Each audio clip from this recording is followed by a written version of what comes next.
Wednesday, January 4th, and welcome to the Just Baseball Show. I'm Peter Apple, that's Arm Layton, and we have a very special guest joining us. It is Foolish Baseball, or Bailey Freeman.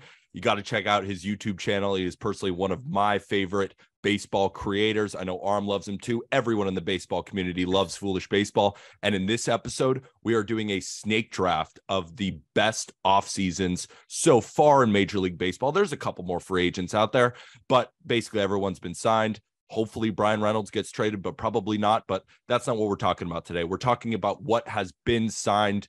Bailey, welcome to the show. Do you prefer Foolish or do you prefer Bailey? Well, I'm Foolish Bailey on the Zoom call right now. I guess I'll be Bailey from here on out. Perfect. We'll call you Bailey, and also commonly known to as Jeff Passan's best friend. But I don't think that, like, you're Jeff Passan's best friend. But I don't know if Jeff Passan is your best friend. Kind of an acquaintance, right? He's my enemy, if anything. Yeah. So he just doesn't know. What's up, Art? I'm excited to hear a little bit about the origins of everything too, and how you've gotten into what you're doing, because I think you were ahead of the curve when it comes to, the content creation on the baseball side. I think we're just now kind of seeing a boom in a lot of ways of the way YouTube is being used. But before we even get into like the media side of it, how'd you land on Foolish Baseball? What was the origin of Foolish Baseball, and how'd you get there?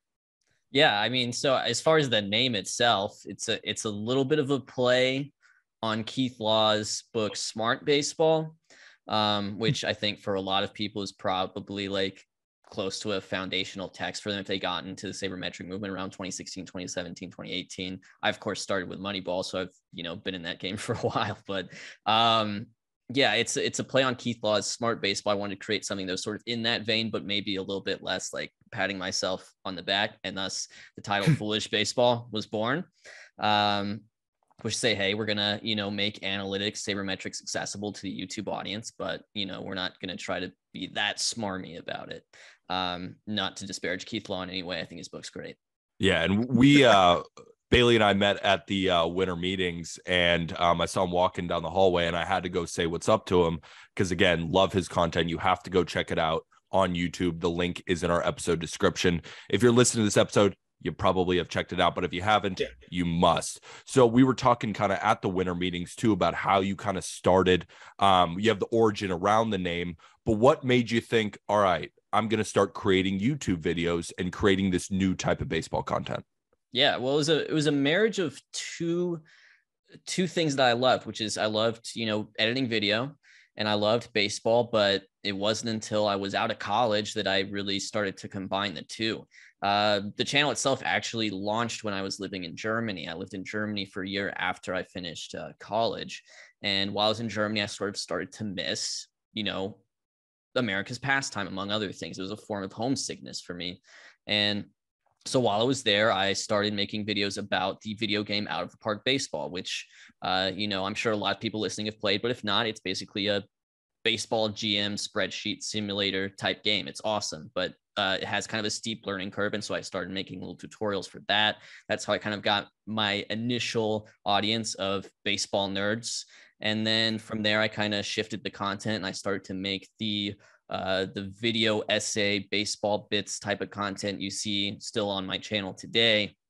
Made a few of those, and the one that blew up was about Justin Verlander. And I remember in the span of a week, 100,000 people watched it, and Justin Verlander tweeted about it. And from there, I was just kind of on this really crazy upward trajectory. So what's always interesting to me, and it kind of applies to a lot of different like professions and realms, especially in the content creation side of things. You have an artist make a song that's a big time hit. How do you follow that up, right? Or an artist that paints something that's beautiful. How do you follow that up? For you have that big break, but then you follow it up with just consistently great content to build to where you are today. And how did you follow that up? What was your philosophy on that point? Because you kind of strike gold there with the Verlander video. I'm sure there was that pressure of like, all right, what do I do next? How do I continue to give people what they want? What was your thought process there, and how are you able to kind of follow that up with more hits, for lack of a better term? Well, you got to listen to the feedback, and in ways the aggressiveness of the YouTube algorithm, I'm sure for you guys at points, the TikTok algorithm gives you all the feedback you need. And if something works, you keep doing it. So I stuck with that format.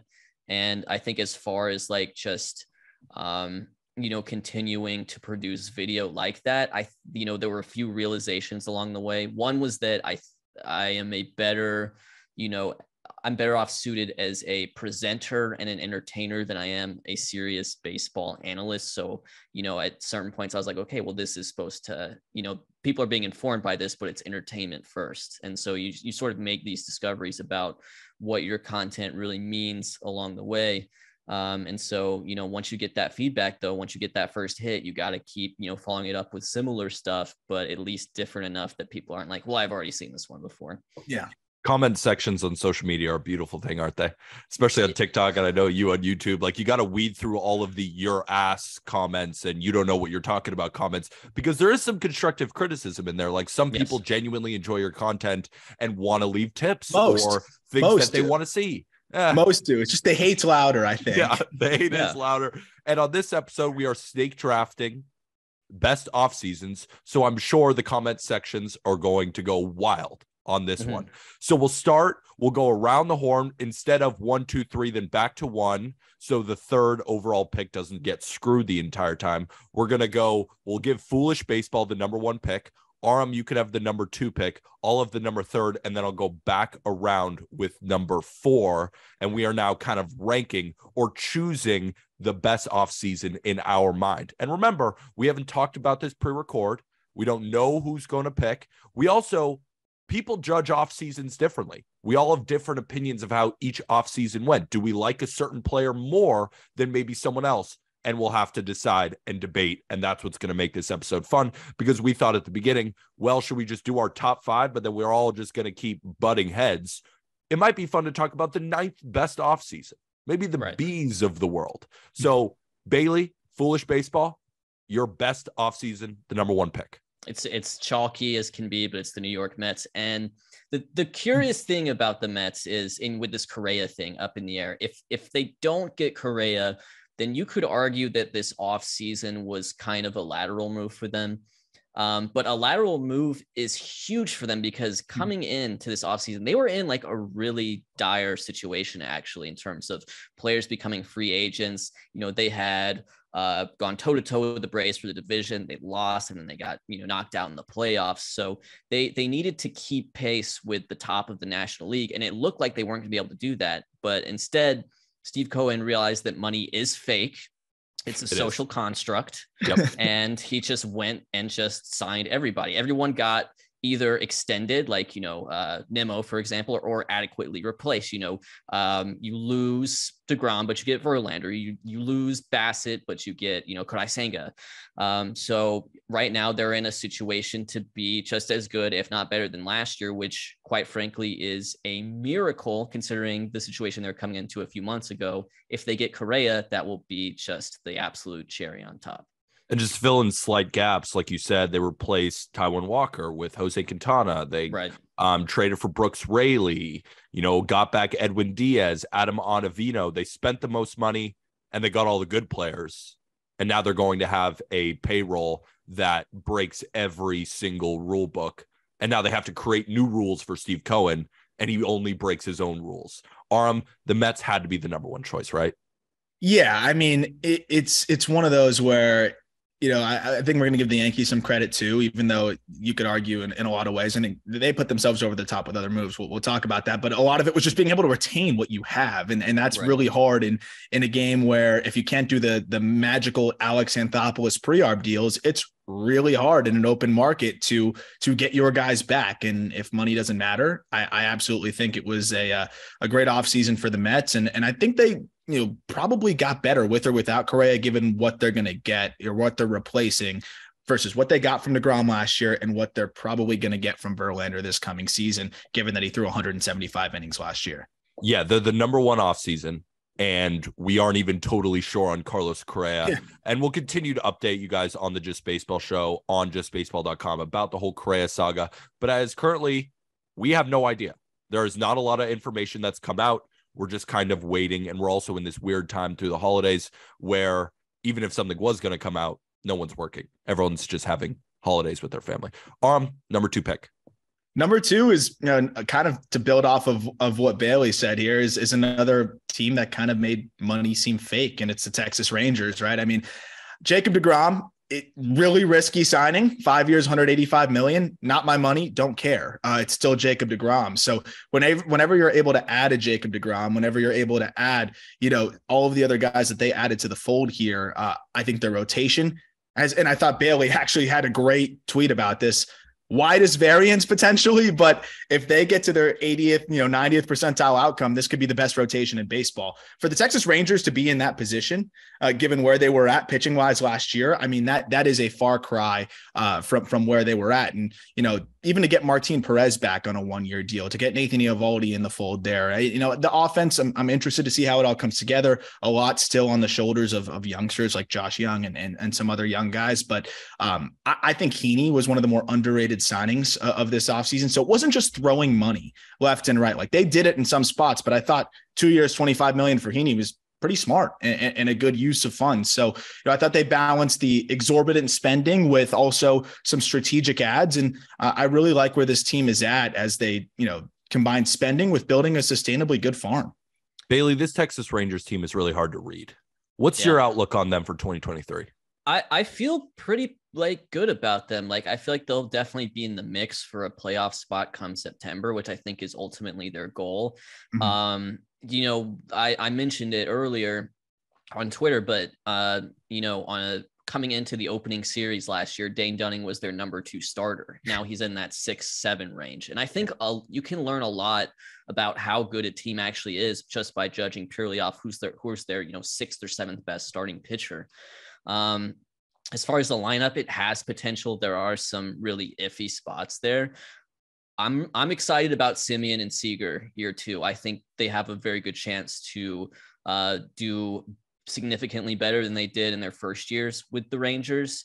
And they were already the Rangers' 2 best position players last year. So when you combine them with the new additions, particularly in the starting rotation, I like where the Rangers are. I don't think there's any guarantee for a playoff spot, but I do think they will be competing for one come September. I think it's all about health for them. Like if DeGrom can stay healthy, if the rotation can stay healthy, adding Eovaldi certainly helps. And then if the offense just keeps hitting, I mean, Nathaniel Lowe, Silver Slugger, Adolis Garcia in center field, not even talking about the infield that's worth $500 million. This team could be sneaky, but this division overall, the AL West with the Astros and the Angels and the Mariners and now the Rangers, is becoming one of the best divisions overall in baseball. The number 3 overall pick, I'm going to go, and I have the 4th pick, so I get to kind of combine these two. I'm going with the Philadelphia Phillies. My 4th pick is they're right there, but they brought back a lot of the players that they already had. So I'm going to go with the Phillies. They went to the World Series, and then they got Trey Turner for 11 years, $300 million. And not only was the Trey Turner signing so good in general because he's one of the best players in baseball, but he fills a need, right? You get to move Bryson Stott over. That was really kind of the weakness of the Philadelphia Phillies. And they almost continue to keep doubling down on, I guess, the lack of defense, you could say, but Trey Turner gives you everything else: speed, bat to ball, power, one of the best overall players. Then you get Taijuan Walker, who, I thought it was a lot of money at the time, but then we saw how the market evolved and we saw that all of these guys got a ton of money too. So you look back at the deal and think to yourself, you look at Taijuan Walker's stats over the last couple of years and think to yourself, yeah, was it a bit of an overpay? Maybe, but they had to replace some guys. So I like that deal. And they also added to the bullpen with Matt Strahm and Craig Kimbrell. So overall, I think the Phillies had a really good offseason. Anything, guys? Bailey, we'll go to you. Anything on the Phillies before I move on to the 4th pick? It's classic Dombrowski. Like they see that they have a championship window open. They go sign Trey Turner. He's going to probably not be good on the back half of that deal. But if they win in a World Series in the next few years, it does not matter whatsoever. Do the Phillies have to do anything else, you think? I don't think so. I think just hope Andrew Painter can continue on his trajectory, and that's kind of the guy that could put him over the top. I think because everything else is good. I think they're in a really good position to have a great first half, and then if they can have those reinforcements coming up, through their own system, that's really all they need. I think they've put themselves in a really really good spot and a balanced spot. So if I didn't pick the Rangers, I would have had the Phillies probably right there too.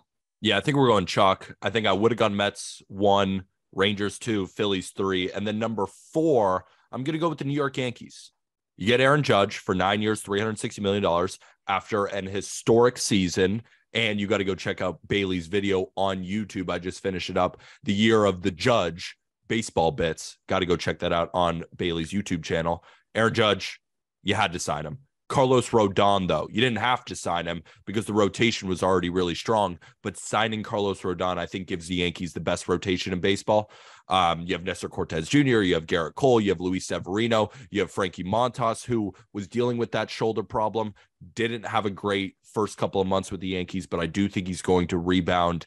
And then you put Carlos Rodon in that rotation, and by Fangraphs, Rodon is projected to have the same kind of year as Garrett Cole, at least by F4. Carlos Rodon, one of the best left-handed pitchers in baseball. Now, was the contract pretty big? Yeah, but I would have given him even more because I truly think when healthy, Rodon is one of the best pitchers in baseball, easily one of the best left-handed pitchers. It's just about staying healthy for him. And then they bring back Anthony Rizzo, which is huge. Big fan favorite over there at Yankee Stadium.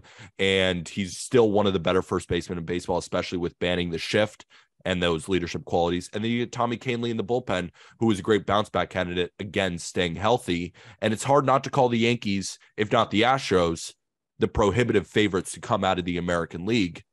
The Yankees had a great offseason, right, Bailey?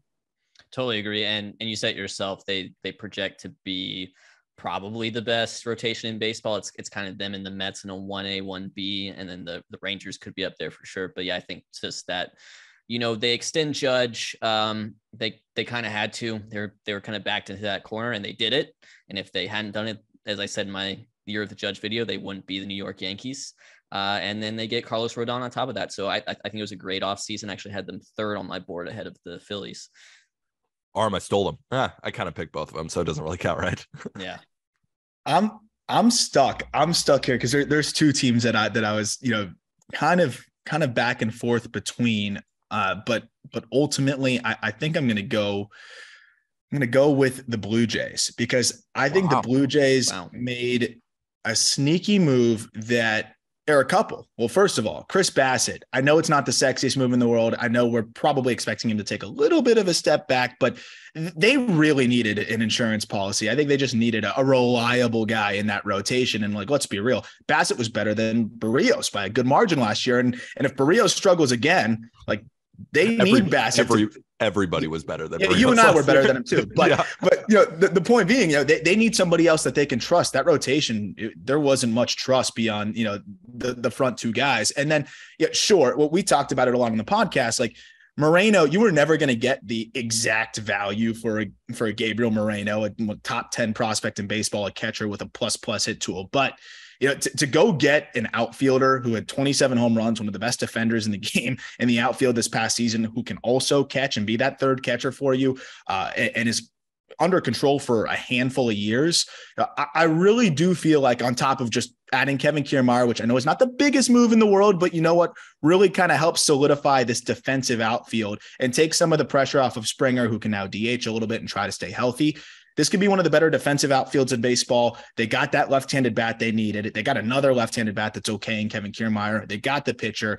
I really like what they're doing. And also Nate Pearson was looking good in the Lidom. So I'm going to kind of throw that into the offseason with Nate Pearson throwing well in the Winter League. So probably a little bit of a reach here, but I'm just really excited about what they're doing. And I thought it was a really good trade. You don't get to find outfielders with that much control very often. So when you first said it, I did think it was kind of a reach because I had the Blue Jays. I was thinking maybe I can grab them with my last pick or maybe in another round. But the more you talk about it, the more I think to myself, yeah, they actually had a pretty good offseason. And I think it's not base because they did a lot more, but that trade. So Bailey, I'm really curious, what were your initial thoughts? Because we've been talking about this trade at length because there hasn't been that much going on. And it was one of the biggest trades of the offseason, maybe the biggest trade of the offseason, with the Blue Jays getting Dalton Varsho over for the Arizona Diamondbacks in exchange for Lourdes Gurriel Jr. and top prospect Gabriel Moreno. What was your initial reaction? And then you let it sit with you, I assume. And now your thoughts on that big trade. Initial reaction was it seemed like a lot to give up for Varsho. And then, once you let it sit for a while, you're like, this is a win-win for both teams. I mean, I really like it for Arizona as well on their side. So I think it's great for the Blue Jays. I think it's great for the Diamondbacks. I think it's great for all the players involved who are going to have, better opportunities either way. So I'm really happy with the trade from all angles. So on our side, we think the Diamondbacks are going to be kind of sneaky next year. So we had, and this is really on the backs of Arm, because Arm looks at, the prospects, who's coming up. And he was on the Mariners 2 years ago after they had their great season, then the Orioles last year. And now Arm's big team, and he's convinced all of us that the Arizona Diamondbacks are going to be that team that, maybe listed at 67.5 wins on sports books for their over under win total, but could be an 82 win team. Do you feel that same kind of feeling about the Diamondbacks? Maybe sneaky elite, as I like to over exaggerate?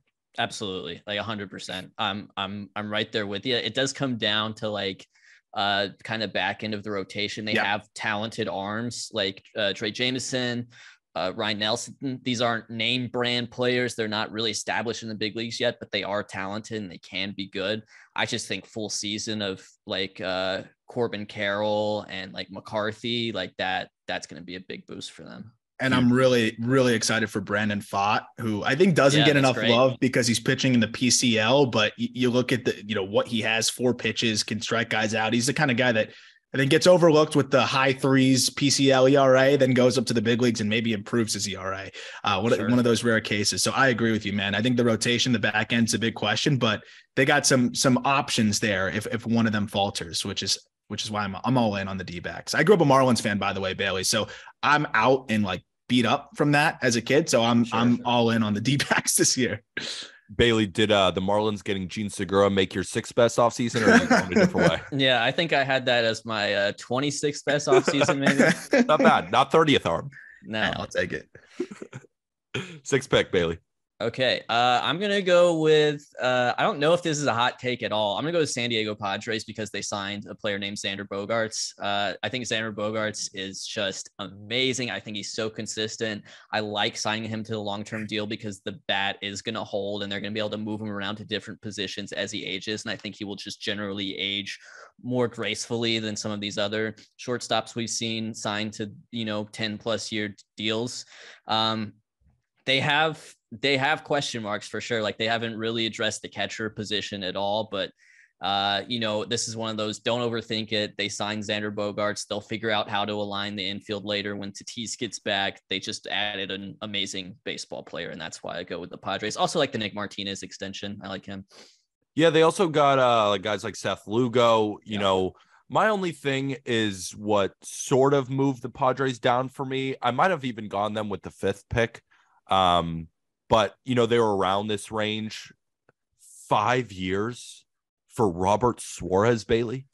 Did you factor that in? Or did you think that was a good deal? Where do you stand on these enormous reliever contracts that teams are now giving out?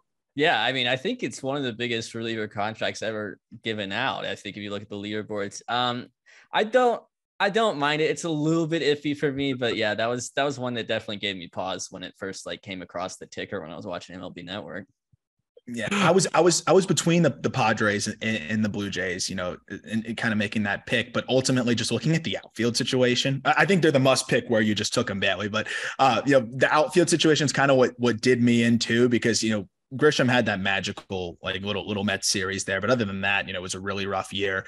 You've got a Zokar, hopefully out there, I guess, as a factor for them, and then of course you have Juan Soto. I think they're hoping that maybe Tatis factors in some way. I don't know, but there's not very many other options in the outfield. I did like the Matt Carpenter signing though, and I think that's a very underrated signing there. I mean, we know what he did when he was on the field, and even if he can be a platoon bat for them, that's a nice little addition. They just needed more guys that are capable of putting together, decent offensive seasons to mix into the fold there, especially with how Cronenworth has kind of trended backwards a little bit. The catching position, like Bailey said, being a big question mark. They hate Luis Camposano for whatever reason. Yeah, why? There's a lot of answers that we're kind of waiting for with this team. But you sign a Xander Bogaerts, you're going to be better off than you were the year before, as Bailey said. So it's hard to put them, past this spot right here. And one last thing about the San Diego Padres before we get to Bailey's 7th pick is I still don't know the legitimacy of them offering Aaron Judge $400 million. Mm-hmm. Like, Bailey, have you heard any more on that? Because, that was floated because Aaron Judge just had almost a better offseason than he did a season with the way he played everyone. Did you find out anything more, maybe at the winter meetings, about that $400 million offer from the Padres? Well, it's one of those things. It makes a fun tweet, right? When you say, hey, the Padres offered $400 million after the fact, but you just don't know. Maybe that was a lot of like deferred money or something like that. You just don't really know what a $400 million contract looks like. So, and of course, I think we have an understanding now, maybe even a greater understanding than we did a couple months ago, that Judge really wanted to be a Yankee. So, to what extent he was even, flirting with the idea of being a Padre or a Giant, or just using that as leverage. I think he was kind of set on the Yankees all along, but you're right, Pete, in that he played the game well. Yeah. Oh, as well as anyone, right, Arm?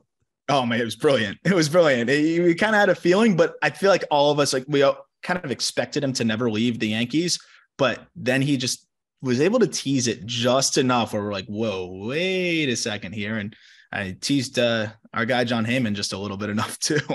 And he teased our co-host Jack McMullen, who told me there was a 95-5 chance that he was going to the Giants instead of the Yankees, and I'm still going to hold that in my heart. I didn't know he said that. I missed that episode. No, I'm going to rub it in his face every single time for the next 9 years for $360 million. So Bailey, number 7.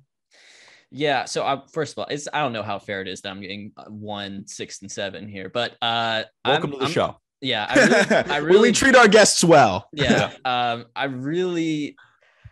You guys have totally backed me into this corner, and I hate that I'm going to be the guy to say it, but I'm going to go with the Los Angeles Angels. Let's go. It's because they did the thing that I always wanted them to do, and they don't do it, which is they went volume and they signed players that don't suck. And that's really what they have. Trout, they have Ohtani. That's great. They can expect, 15 wins above replacement from those two. So what you need to do is surround them with players that aren't just like total, black holes, like replacement level or sub replacement level, because every year they have these positions where they are replacement level, sub replacement level, and that's what drags them down. And this year they have signed a cadre of players that don't suck. Tyler Anderson does not suck. Brandon Drury does not suck. Gio Urshela does not suck. Hunter Renfroe does not suck. Yes. So if you subscribe to the Angels need players that don't suck theory, I think they've done a very good job, because they're going to have a lot of plate appearances and extra innings now from, once again, players that do not suck at baseball. It's an incredible theory. I'm going to put you on the spot for a second. Who wins more games in 2023, the Angels or the Rangers? I'm going to go Rangers, just because I think it would be a little bit more exciting if they were the team that won more games. And also because I can't truly believe in the Angels until they show me something. Yeah, I'm a person who bets on the Angels over win total every year and always loses, but I'm thinking about it again this year. They have Shohei Ohtani and Mike Trout on the same team, Aram. They can't lose. They can't lose. They should go undefeated. I was thinking about it, and I was like, when can I justify taking the Angels here? I know it doesn't factor into the offseason move because it was made at the deadline, but Logan O'Hoppe, being that answer for them at the catching position, most likely. I mean, obviously he has to do it at the big league level, but the bat is legit. He's obviously a great defender there. I think that really helps them too. And just surrounding them, like Bailey said, with guys that can at least just, carry their own weight instead of having Ohtani and Trout carry everybody else and drag them to the finish line, which, when Trout gets hurt, they can't even, survive that. I think he's going to help a lot. And I'm very interested to see how that rotation fills out, but I like that pick. I thought you were going to say the Cubs, to be honest. But no, I like the Angels offseason a little bit better. Arm, are you going with the Cubs at number 8 or somewhere else? I'm going with the Cubs, just because, look, is Dansby Swanson the number one guy I want for $177 million now? But, I think for the Cubs, I don't know how much, Xander Bogaerts wanted to play for the Cubs. I have no idea. I don't know how much Trey Turner wanted to play for the Cubs. I have no idea. And I think that's something that often gets lost in this whole shuffle here is, why didn't this X team sign Y player? Well, maybe Y player didn't want to play for X team. And you look at a lot of the other players, Trey Turner signs with a team that was just in the World Series. You see a Xander Bogaerts signing with a team that made a decent little run in the playoffs and has several Hall of Famers on that team, or at least a couple. So you can kind of see how this thing shakes out. The Cubs are a little bit further away. So they also didn't have to give up the 10+ year deal for a Dansby. At 7 years, it's a little bit more reasonable. Jameson Taillon, he's another one of those guys that, you brought it up on the podcast, not too long ago, Peter, of like, how much better is Chris Bassett than Jameson Taillon? Like it's closer, I think, than people like to make it out to be. And Taillon, if he's healthy, is a really solid pitcher. They just need guys that they can trust and rely on as the farm system continues to, mature. You have Pete Crow Armstrong coming up, Brendan Davis, hopefully healthy and ready to go. Matt Mervis, friend of the show, that I think is, going to be a monster next year at first base. So they've got the youngsters, and I think they're balancing everything well of, not compromising the future, not blocking anybody, but kind of filling in those little spots that, maybe the farm system, it would be a little ambitious to hope that could fill it in. But 4 years, $68 million for Taillon early part of the offseason, like we thought that was a little crazy. Now it looks like a very fine deal. And then I think, the Dansby deal really isn't that bad after all anyways either. I like the moves that they've made overall. Yeah, I think you did a great job summarizing it. And I think it's kind of unfair to look at the Cubs offseason and say, well, do you like Dansby Swanson deal or not? And if you don't, then it's a bad offseason. Because to your point, Arm, they filled in a lot of holes, like Cody Bellinger in center field. Yeah, my favorite 6-inning relief righty who throws 93, Brad Boxberger. They even got Drew Smiley, who is going to throw like 150 innings of not the worst baseball, which is key for the Cubs. And even getting Tucker Barnhart, like they added a lot of guys and filled a lot of holes with viable, decent baseball players. And, we've spoken about it at lengths about the Dansby Swanson contract, where how do you think he's going to progress? Do you think he's a 6 WAR guy, or do you think he's more the 3.5 WAR guy? But I think a middle ground of a 4.5 WAR guy is worth this contract, especially because I don't think he's going to get worse at defense. And Dansby is one of the hardest workers in Major League Baseball. We've seen that as he's progressed year over year, former top overall pick. Bailey, now that we have you on the podcast, I have to ask you, like, what were your thoughts on the Dansby Swanson signing? Yeah, I mean, I was ready to just kind of, once I made my piece and realized that he wasn't going to be a Brave, I was ready to just sort of like come down on whatever team that signed him, because I mean, I think there's just so many warning signs with him. A lot of his peripheral type stats on the hitting last year were just completely in line with what he'd been doing throughout his career. He just happened to have better results. And, you mentioned the defense and the aging, but he does not have the arm strength you expect from the prototypical shortstop, even though he's put up some good defensive metrics there as well. So I wasn't ever really going to be a fan of whatever team that signed him. But I mean, compared to the really inflated contracts we saw from the other shortstops, his seemed like fairly reasonable and fairly in line with what was being projected. And so in that regard, I don't think the Cubs like completely whiffed there. The Bellinger one, I do want to talk about a little bit, because look, it's tough because there's the logical part of me says there's no such thing as a bad 1-year deal. But if there were such thing as one, it could be this one, because they're relying on him big time in that center field position, and they're going to rely on him to return to at least a decent level, like a 2020 type level, if they're going to compete for, a playoff spot in that NL Central. But if he does do well, then he's probably just going to boost his value and be a threat to leave them for the long term. And then if he doesn't do well, then they're not going to go anywhere. So it's a tricky one. So I will say, if I have to just be nice to them about something, Jameson Taillon signed for less money than Taijuan Walker, and that was, I mean, I would much rather have Taillon. Mm-hmm. I'm just curious, are you a Bellinger believer or a Bellinger denier? I think I'm a denier at this point. I mean, the change of scenery is pretty much like the last thing he had to do. And it's like, but there's that part of me, it's like, man, if the Dodgers couldn't fix this guy, what are the Cubs going to do? That's those were my exact thoughts. Like, the Dodgers couldn't fix him, and you see who they've signed, and they could even make, I have my last overall pick. I'm not sure who I'm going to take yet. Like the Dodgers, if it's not the Dodgers, are the Cubs going to do it, Arm? Yeah, that's the concern, right? And it's the wonderful thing, the beautiful thing about hitting though at the same time is sometimes it takes one tweak, one person, one thought to really change everything. And obviously he's tried a lot, but I don't think he's tried quite everything yet. We've still kind of seen him kind of stay in that same stance in a lot of ways, those same, pretty difficult moves to time up. One last question on this before we go to the last pick, and I'll buy Peter a little bit more time to deliberate. Bailey, being a guy that, just followed Dansby for a while and obviously contract year, he I wouldn't say emptied the tank, but he definitely, kicked it into another gear. What would he have to do to make this contract worthwhile, annually for the next 5 years, let's say? Like, if he's a 3.5 to 4.5 win player for the next 5 years, is this a good contract? Is this, on par? Like, and do you think, how feasible do you think that is? Yeah, I think you nailed it. I think that's the range we're looking at there. If he's a 3.5, 4 win player, for the next, few years, then yeah, he's gonna return, on their investment pretty well. But if he's just like an average, 2-war guy, then you're gonna ask yourself, well, why didn't they just, figure out something for second base and then keep Nico Horner at shortstop? Yeah.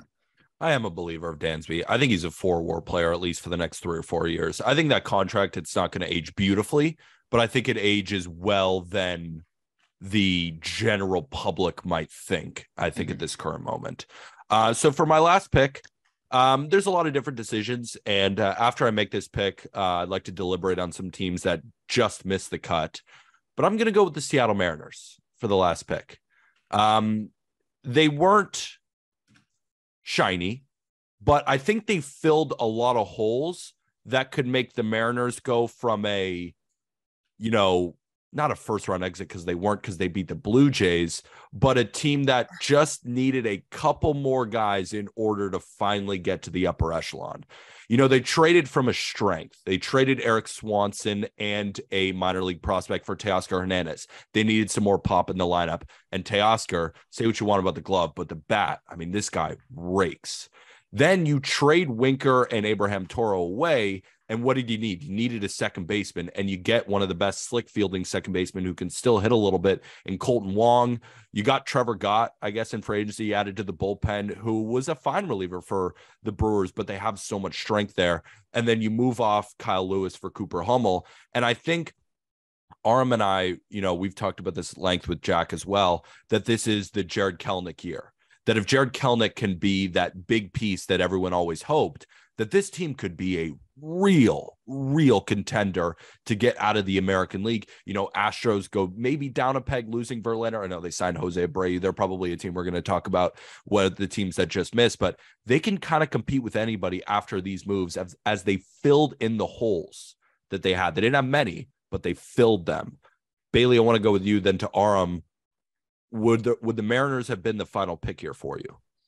They were on my board. They would not have been my final pick. I would say at least 2 or 3 teams I liked more than them. Wow. But I really like the Winker for Wong trade because it was just not happening with Winker in Seattle. I think Winker is very talented. I think Winker could very well have a good season with Milwaukee next year, but there were things coming out of the locker room that he was just like not interested in being there. And the fact that they were able to get a Colton Wong type player in return, I think is pretty great for them. But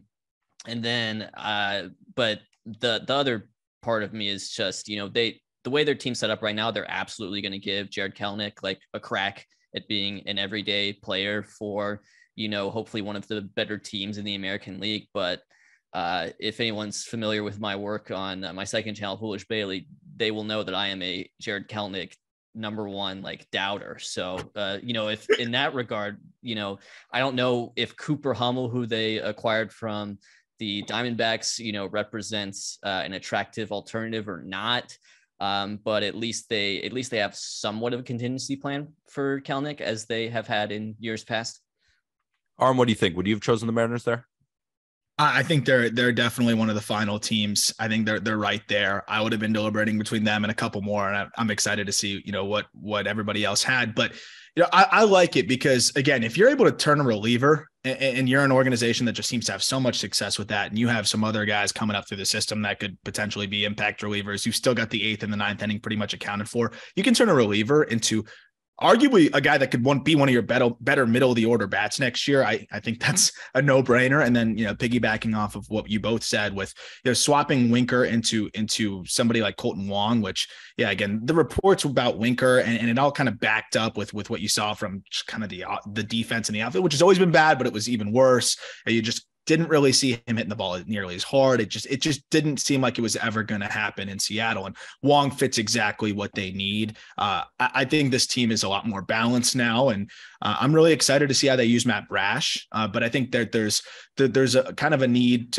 or an ability to kind of use him in different ways. And Hummel's a great defender, so it's going to be interesting to see how they use him. But Kyle Lewis, being that he was kind of that guy can't be your contingency plan because of how beat up he is to play the outfield, kind of stretching him thin. So to swap him for a guy that can at least play good defense, if it's not working for Kelenic, probably better defense than Kelenic, I think that really works out there. So I like what they did. It's definitely a positive offseason from them. Yeah, the reason why I picked them over a couple of teams that we're about to get into is I felt the moves were so precise.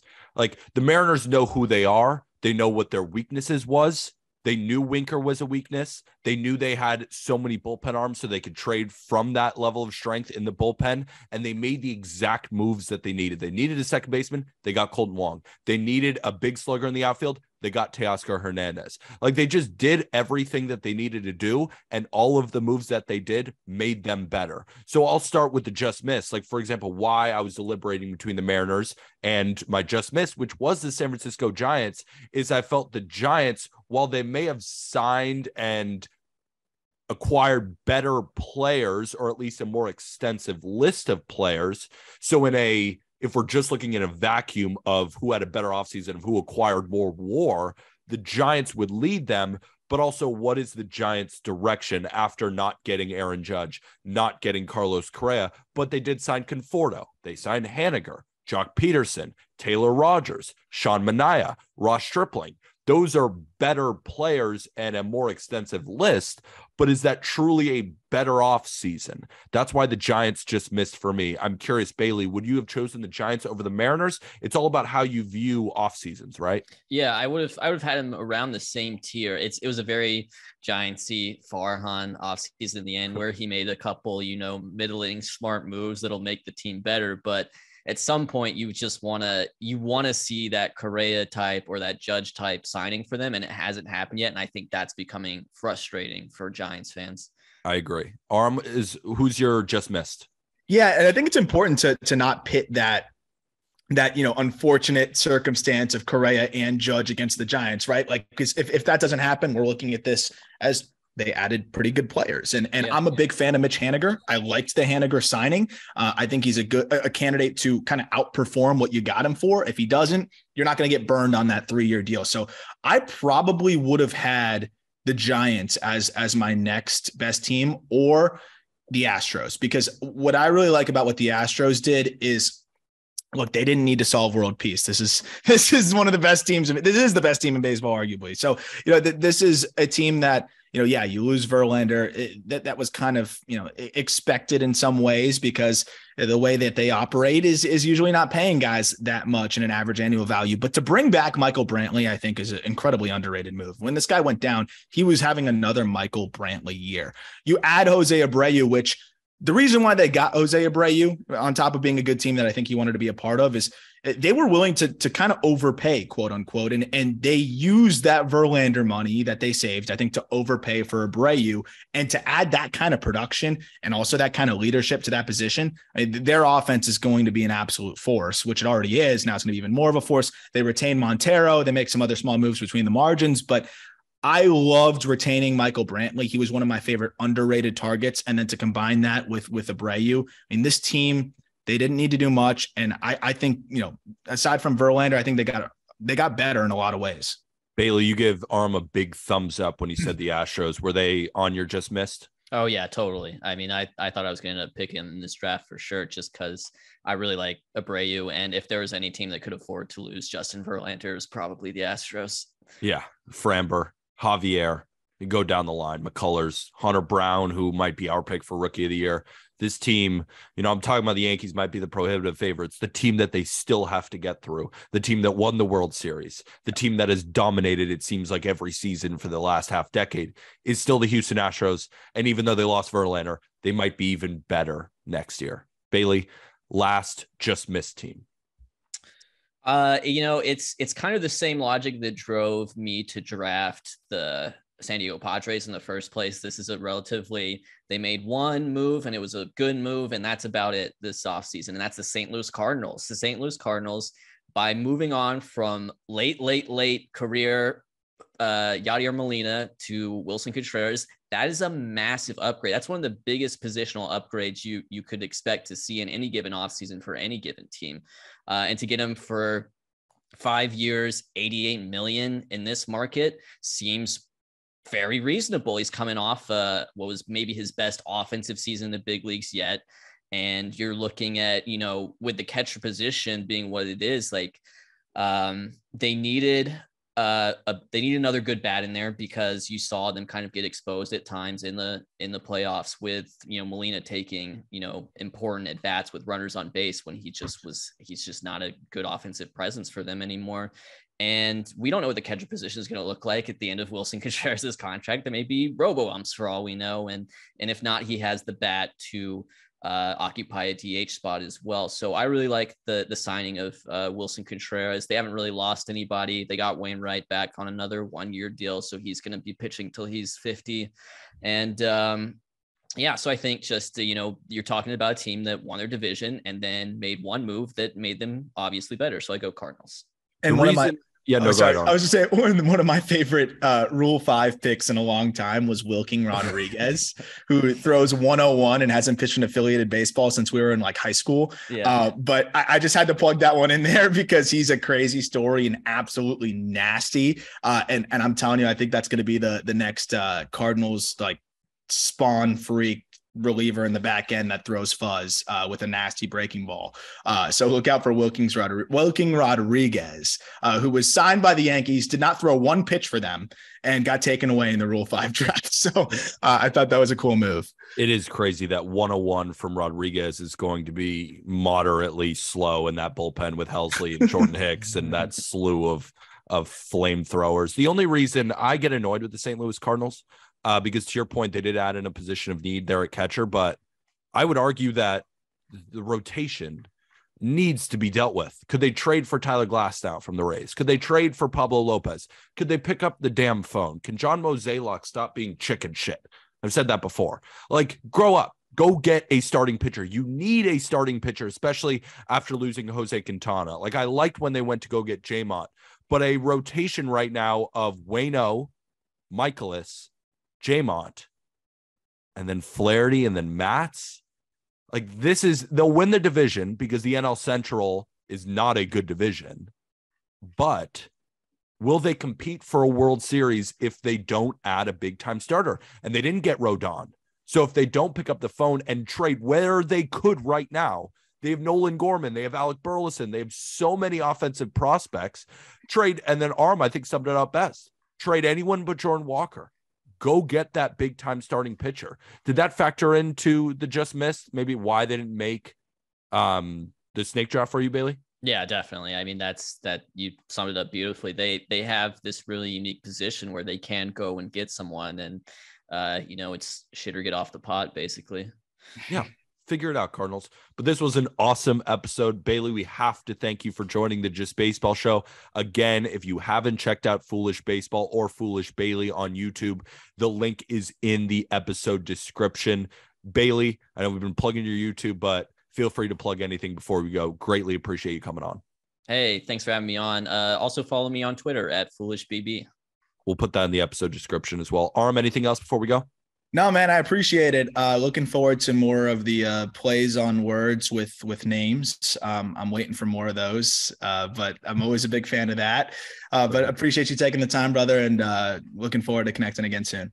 Oh, yeah. Thanks, guys. Just so I think we had one thing. Jack had a celebrity question, or what is that? When a person comes in with a question that wasn't. Yeah, it's a celebrity question, like in beer pong, it's a celebrity shot. Yeah. Sure.